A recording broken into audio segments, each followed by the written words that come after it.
இன்றைக்கி நான் மீன் குழம்பு தான் வைக்க போகிறேன். கிளி மூக்கு மீன்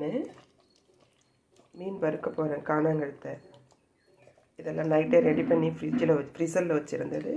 இப்போ மார்னிங் எடுத்து சமைக்க போகிறேன். தேவையான அளவு உப்பு,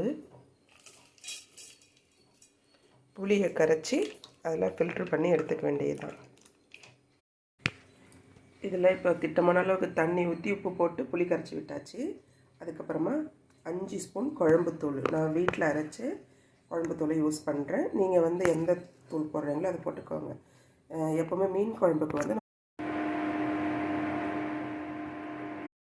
குழம்பை கூட்டி அடுப்பில் வச்சதுக்கு அப்புறமா ஒரு 2 ஸ்பூன் பச்சை எண்ணெய் விடுவேன். இது எதுக்குன்னா குழம்பு பொங்கி வெளியில் வழியும், அந்த வழிச்சல் இல்லாமல் இருக்கிறது.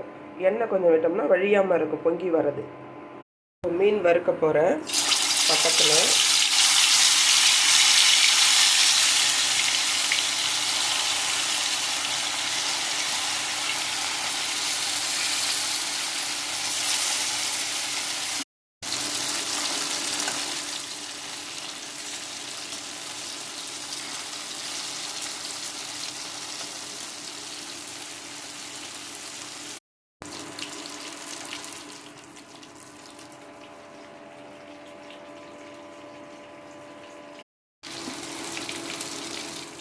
அடுத்த பேட்ச் மீன் வறுக்கிறதுக்காக போட்டிருக்கேன்.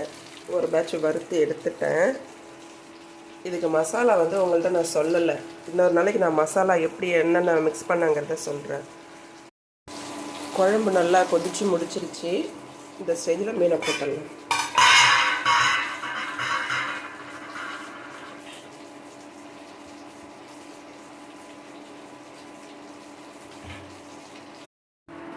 இப்போ மீன் குழம்பு தாளிக்க போகிறேன். அதுக்கு கொஞ்சமாக எண்ணெய், வடகம், 2 வெங்காயம் கட் பண்ணி வச்சுருக்கேன், அதை போட்டாங்க.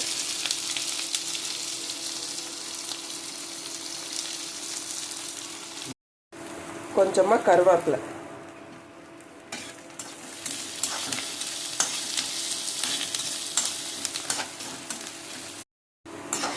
இப்போ வெங்காயம் எல்லாம் ப்ரௌனாக வதங்கிடுச்சு. இப்போ எடுத்து நம்ம இதை குழம்புல கொட்டிடலாம்.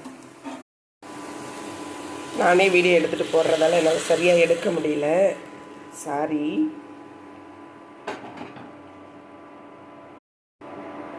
இப்போ இந்த ஸ்டேஜில் என்ன பண்ணுறீங்கன்னா ஒரு 10 மினிட்ஸ் டைம் வச்சு, நான் இண்டக்ஷன் ஸ்டவ்வில் சமைப்பேன் எப்போவுமே. 10 மினிட்ஸ் டைம் வச்சுட்டு விட்டுட்டிங்கன்னா உங்களுக்கு குழம்பு சிம்மிலே இருக்கும்போது டேஸ்ட் ஜாஸ்தியாக வரும்.